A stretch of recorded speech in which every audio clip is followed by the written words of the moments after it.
Hello. Welcome to Crime in Court. My name is Heather, and we're going to be talking today about Delphi, where we have an update. So, the attorneys for Richard Allen have filed a new motion. It's a precipice for determination whether a ruling has been delayed beyond the time limitation set forth under Trial Rule 53.1. So what does that all mean? They want a determination to determine if Judge Gull has taken too long to make a determination on their motions.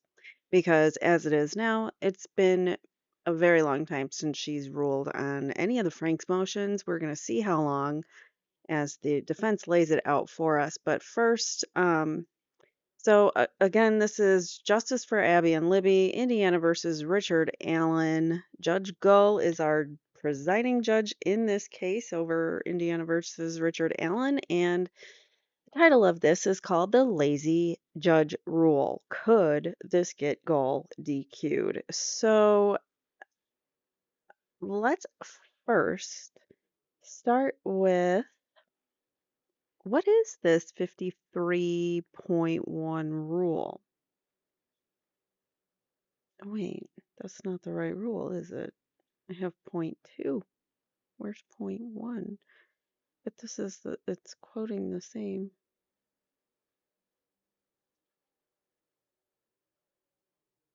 Quoting, okay, so this is talking about, oh, failure to rule on a motion. Here we go. I had the wrong one. All right, so failure to rule on a motion. A, time limitation for ruling. In the event a court fails so this is an Indiana rule. Sorry, I should have clarified this. These are specific statutes in Indiana. 53.1 is the rule. A, time limitation for ruling. In the event a court fails for 30 days to set a motion for hearing or fails to rule on a motion within 30 days after it was heard or 30 days after it was filed, if no hearing is required upon application by an interested party, the submission of the cause may be withdrawn from the trial judge and transferred to the Supreme Court for the appointment of a special judge.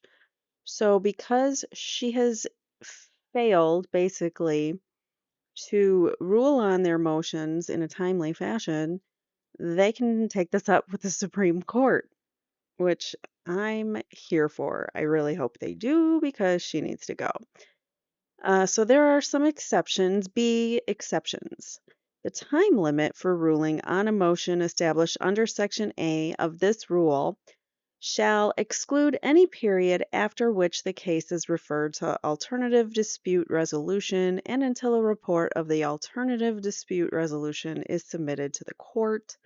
I don't think this really applies right now. So the time limitation for ruling on a motion established under Section A of this rule shall not apply where the court, within 30 days after filing, orders that a motion be considered during the trial on the merits of the cause, or to, so if she wants to like say, I'm not going to rule on this, we'll just let it come out in trial. That's one way.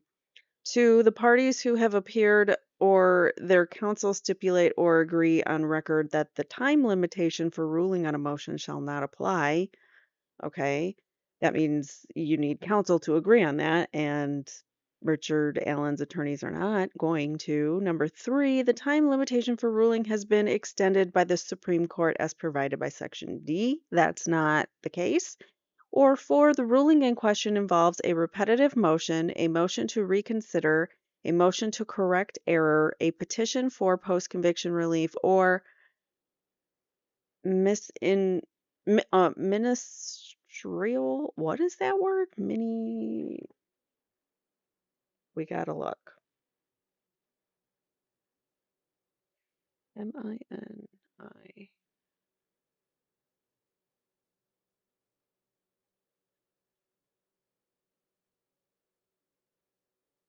Relating to a minister. That's right. Okay. Ministerial. Okay. I wasn't sure how to say that. And it really caught me off guard because I was thinking, is that a ministry? Yeah, ministerial post-judgment act, so something related to religion or related to a government minister. I didn't know there were government ministers, but now you know. All right, so we can say definitively, I don't think any of these apply. She might say, well, it's a repetitive motion, but in each motion, they came out with more and more and more evidence to back up their motion for the Franks hearing. So that is something that she might argue that it's repetitive because we've had 4 Franks motions now, but each one has been a little different and wanting different information out. All right, so C, time of ruling. For the purposes of Section A of this rule, a court is deemed to have set a motion for hearing on the date the set. Okay, that doesn't apply. Extension of time for ruling.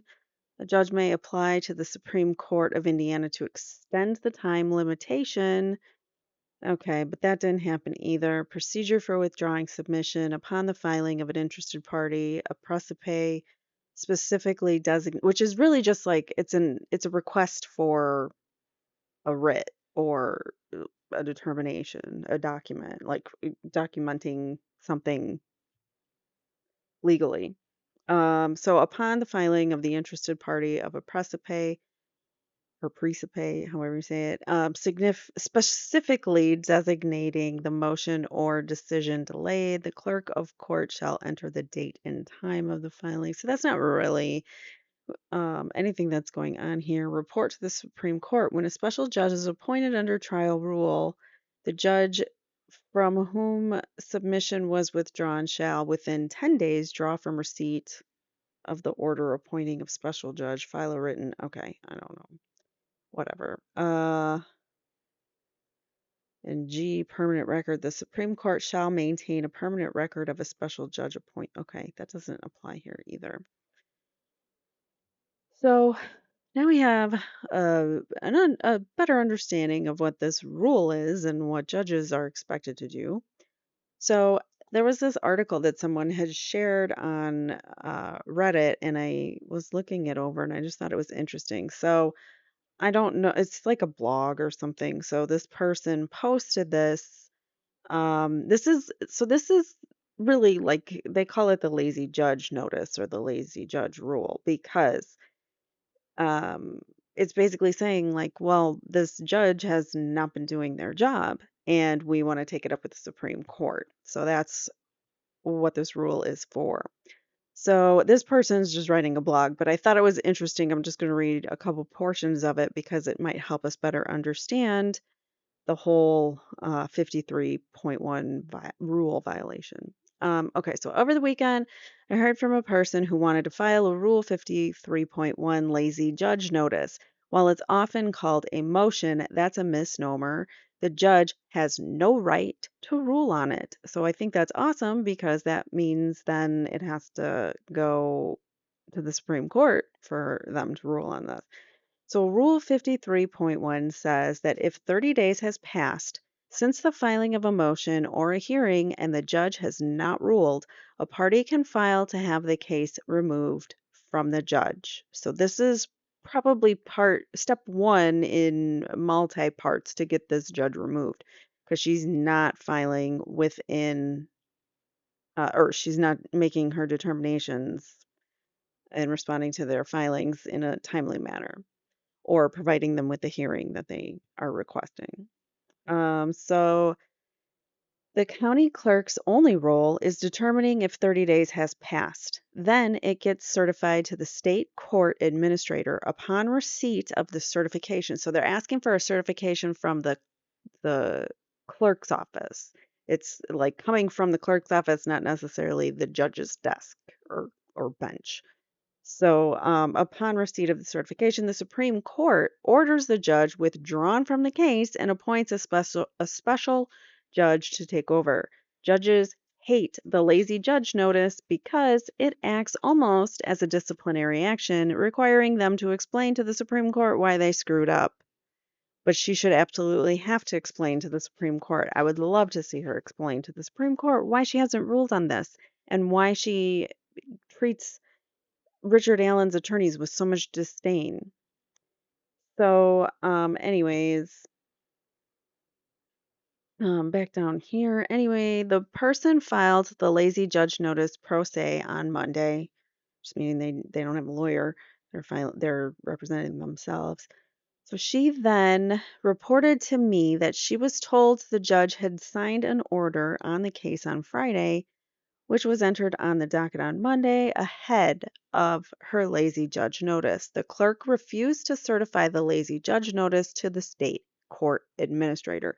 So this is what is going on. It's going to the administrator's office, and the clerk isn't certifying it yet because they're letting the judge take the time to put in their order first and date it first, and then the administrator will put it on the record that they got this request for it. So that's something that's going on with some counties, some judges. I don't know, like I can't say who for sure is doing this. This is something that this person is realizing has come up in Indiana. So that's that. So they're backdating an order basically to avoid this rule and having to go to the Supreme Court. So I hope that makes sense. I'm not going to read the whole article, but I hope, we get a better understanding now of what that is. Let's hope that Judge Gull does not backdate and whatnot, because I could see them doing that. However, I would think that she would want to get off this case just as much as they want her off the case by now. I would think that there's such a headache to her that it's like, okay, goodbye. Another judge can have you. You're such a headache. That's what I would think. But no, she wants to hold on tight and give them hell. Why are we allowing judges like this in our system where you won't recuse yourself? You've been asked to recuse yourself, and you're fighting justice every step of the way for the defendant and the victims. So why are we allowing these people to still rule from the bench? It just baffles me. But anyways, so let's get to the motion. Actually, it's not that long, so we can get through it fairly quickly. Now that we know what 53.1 is and what some judges are doing to circumvent that rule. So comes now the accused, Richard Allen, by and through counsel Andrew J. Baldwin, and respectfully files this praesepe for a determination whether a ruling has been delayed beyond time limitations set forth under Trial Rule 53.1 as follows. Number 1, Indiana Trial Rule 51E states, upon the filing by an interested party of a praesepe specifically designating the motion or decision delayed, the clerk or the court shall enter the date and time of the filing of the praesepe, record the filing in the chronological case summary under the cause, which entry shall also include the date and time of the filing. Okay, so we didn't read this whole part. So the clerk of court shall enter the date and time of the filing, record the filing and chronological case summary under the cause, which entry shall also include the date and time of the filing of the praesepe, and promptly forward the praesepe and a copy of the chronological case summary to the Chief Administrator Office of the Indiana Office of Judicial Administration. Oh, crap, they're going up high. Whoever this chief administrator is in the Office of Judicial Administration. That's interesting. Anybody know more about that? I should have researched that before I started the video, sorry. That's something, what are these organizations that they've written to and they want included on the copies? Anybody have any thoughts or ideas what that might mean for the case? All right, so number 2, Richard Allen is an interested party because he is a party in this case, i.e. Richard Allen is the accused/defendant in this case. Number 3, Richard Allen specifically designates the following motions or rulings that have been delayed as follows. On March 13th, 2024, the accused filed Richard Allen's third Frank's notice and request for Frank's hearing based upon newly discovered evidence and request for findings of fact and conclusions of law upon any rulings on this request. Said motion is not a repetitive motion. See, he read the whole thing and he knows what the exceptions are, and it's not a repetitive motion. So he's telling you it's new allegations. It contains completely new allegations and new information not previously alleged in previous Frank's motions. So Frank's number 3, right? Yeah. The third Frank's notice is not repetitive, hasn't been ruled on, and it has all new allegations and new information. B. On April 29th, 2024, the accused filed defendant Richard Allen's fourth Frank's motion based upon newly disclosed evidence and request for hearing. Said motion is not a repetitive motion as it contains completely new allegations. This was the fourth motion. This was like on the geofence data. So, the other one, I can't remember. I think it had to do with missing, I can't remember them all now. The first one was the 136-page document that was about the Odinist, whole Odinist theory. And yes, we went into that, and I did that in 10 separate parts because it's a long one. All right, so on April 29th, the accused filed the fourth Frank's motion. It was not a repetitive motion as it contains new allegations, new information previously not alleged in previous Frank's motions. On letter C, on May 7th, 2024, the court issued a pleading indicating that defendant's third and fourth requests for Frank's hearing will be ruled upon and not set for hearing unless necessary. What does that mean? Number 4, it has been 119 days since the defense filed its third Frank's motion. It has been 72 days since the defense filed its fourth Frank's motion notice. 6, it has been 64 days since the court claimed that it would be ruling on the third and fourth Frank's motion. So she's obviously not ruling on them.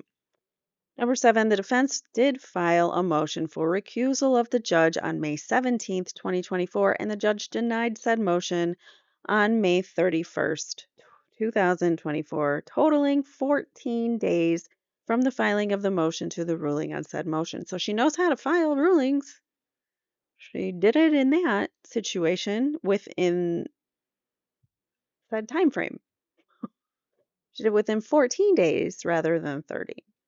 So even after the 14 days during which the judge could not rule on any motions due to the recusal motion are factored into the calculation. So they eliminated those 14 days after they set in the recusal date or the recusal motion. So that time had to be eliminated from their calculations because she wasn't allowed to rule on anything during those 14 days. So that's what they're talking about. So they factor that into the calculation of time, determining whether the court has violated the required Rule 53.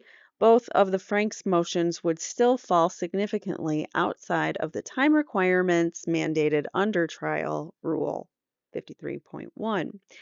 Number 9, Indiana Trial Rule 53.1a states, in the event a court fails for 30 days to set a motion for hearing or fails to rule on a motion within 30 days after it was heard or 30 days after it was filed, if no hearing was required upon application by an interested party, the submission of the cause may be withdrawn from the trial judge and transferred to the Supreme Court for the appointment of a special judge. I feel like angels are singing like, ah, this is the moment, like we're able to finally get Judge Gull out of here and get a special judge appointed by the Supreme Court. And they had to go through the whole process. They had to go through the recusal, and she had to deny it so they could get it on this filing so that when they go to the Supreme Court, they can say, "Look, Your Honor," or yeah, your Supreme Courtness. We have tried and tried, and we've tried to recuse her, and we've tried many times to get these, and we've asked multiple times to update us, and nothing. So here you are giving them the proof, like she's just not budging from this case, and she's giving us a hard time, and she's obstructing justice, is what it is, in my humble opinion. So. Special judge can be appointed by the Supreme Court. Number 10. And all those days that she's refusing to respond to any of his filings, he's just sitting there in prison, wasting away even more. He's in solitary. Or now, wait, did they move him now to a jail? Or is that still not happened yet? They're still trying to do that. I don't know.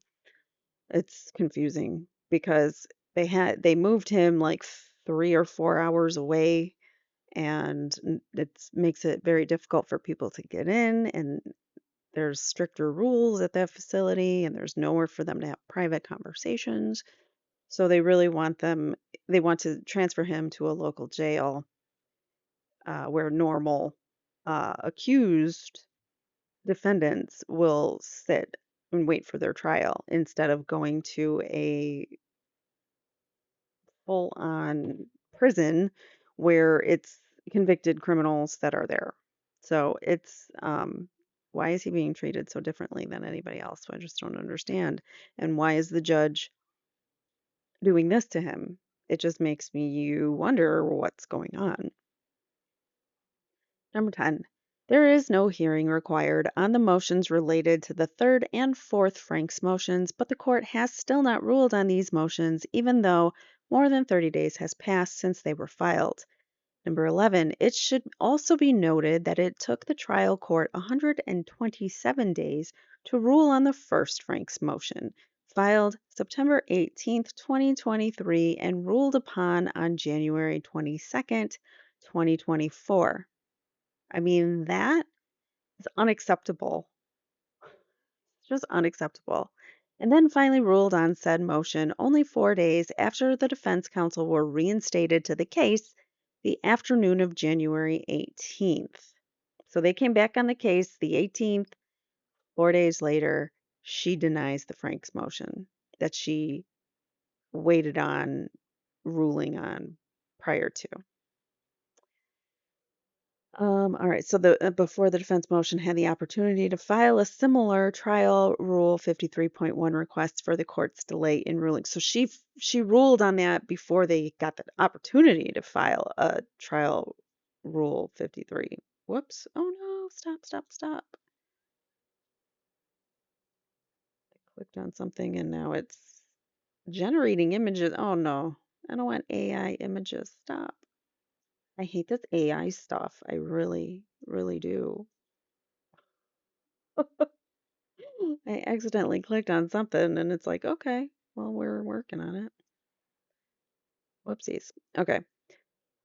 I think we're good now.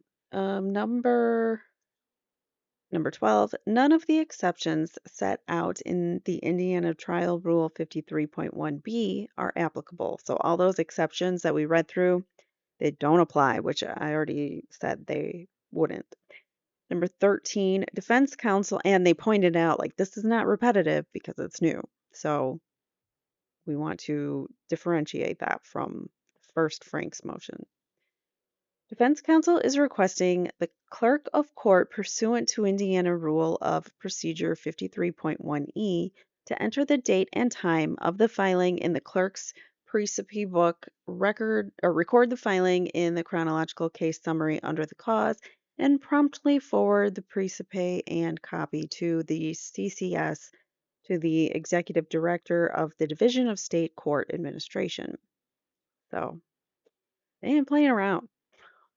Number 14, Indiana Trial Rule 53.1E2 states if the CAO determines that a ruling or decision has been delayed beyond the limitation set forth under Trial Rule 53.1 or 53.2, the CAO shall give written notice to the judge of the cause, the clerk of the trial court, and the clerk of the Supreme Court of Indiana that the submission of the case has been withdrawn from the judge. More angels singing. Come on, guys. We need this. We need this win. The withdrawal is effective as of the time of the filing of the precipe. The clerk of the trial court shall record this determination in the chronological case summary under the cause and provide notice to all parties in the case. The CAO shall submit the case to the Supreme Court of Indiana for appointment of a special judge or such other action deemed appropriate by the Supreme Court. So hopefully this finally does it and gets her booted. Wherefore, the petitioner, by counsel pursuant to Indiana Trial Rule 53.1, respectfully files his precipe for a determination whether a ruling has been delayed beyond the time limitations set forth under Trial Rule 53.1 and requests the clerk of the court enter the date and time of the filing of the clerk's precipe book, record the filing, and da da da da da da da, all that other stuff. And that is signed by Andrew Baldwin. So basically, this is an order to the clerk or the administration office, the clerk's office, to provide him a copy of, or to put this notice on file, and then they have to the Supreme Court gets notified and whatnot, and it's all the clerk has to do is determine that it's past this time, and it already is. It's past the 30 days because, as we all know, it has been now 119 days from the third, 72 days from the fourth Franks, and 64 days from the third and fourth Franks when she said she was going to be ruling on them. So they have plenty of evidence that she's not doing her job. She's not ruling on their motion. She should be doing this within 30 days, and she's not doing it.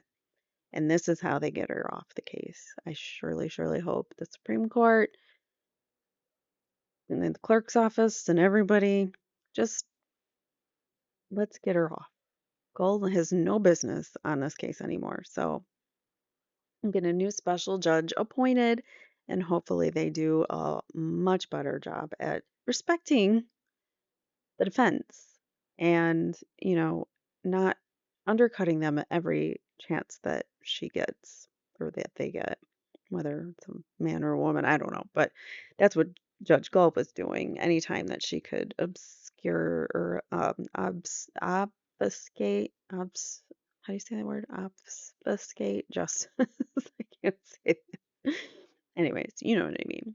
She was really hindering this case, and because of her, Richard Allen has been sitting in prison for however many days it's been years now, and um she's delayed the trial multiple times because of her. She's forced the defense's hand at delaying trial twice now.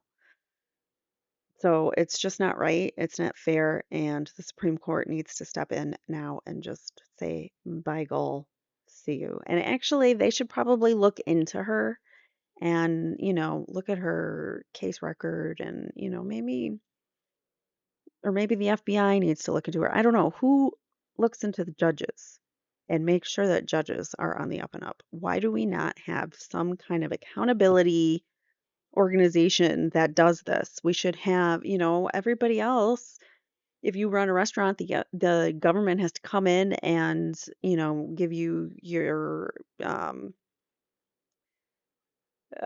certificate to, run your business. They have to do your inspections. That's the word I was looking for, and do all that and like approve you and whatnot. So why do we not have any kind of formal approval or oversight over judges and prosecutors in this country? I don't understand it. We really need more of it.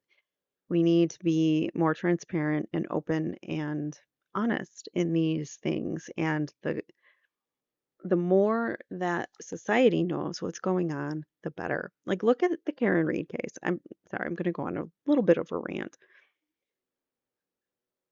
There's no reason why she shouldn't have been acquitted on every single charge.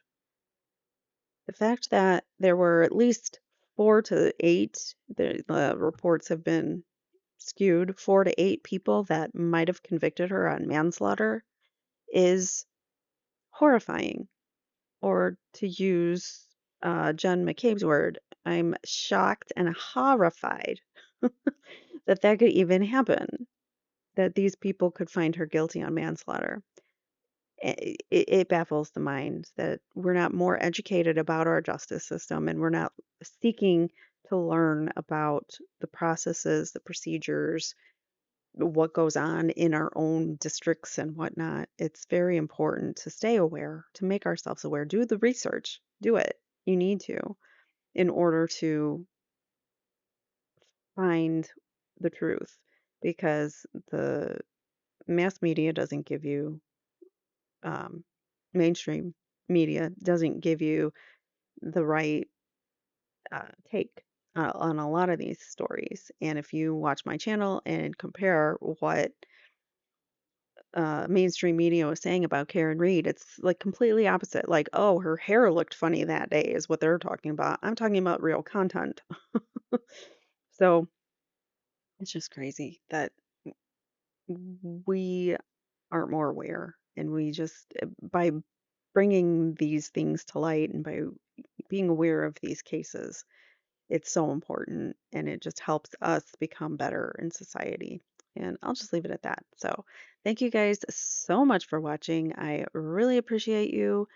I hope to come back with a video stating that Judge Gull is gone. So, let's all cross our fingers and hope that this is the magic trick that we needed to get Judge Gull off the case. And hopefully next time I talk to you guys, she will no longer be the judge presiding over Indiana versus Richard Allen.